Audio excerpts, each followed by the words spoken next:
বলে বিভিন্নভাবে আমাদের বিরুদ্ধে প্রোপাগান্ডা করার চেষ্টা করা হচ্ছে, আমরা নাকি নির্বাচন বানচালের চেষ্টা করছি, আমরা নাকি নির্বাচন পিছিয়ে দেওয়ার চেষ্টা করছি। আর এই গণ অভ্যুত্থান না হলে আপনারা নির্বাচনের স্বপ্নই দেখতে পারতেন না। এই গণ অভ্যুত্থান না হলে, যদি কোটা সংস্কার আন্দোলন থেকে আমরা এটাকে গণ অভ্যুত্থানের দিকে না নিয়ে যেতাম, সরকার পতনের দিকে না নিয়ে যেতাম, তাহলে এই শেখ হাসিনা সরকারের অধীনে আপনারা আরো 4 বছর অপেক্ষা করতেন।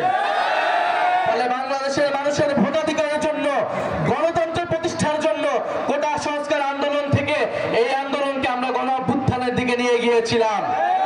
ফলে অবশ্যই আমরা নির্বাচন চাই, আমরা ভোটাধিকার চাই, আমরা মানুষের মত প্রকাশের অধিকার নিশ্চিত করতে চাই।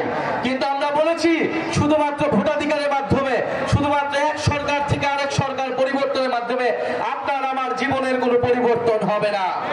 Jan Pulse, your voice, our pulse.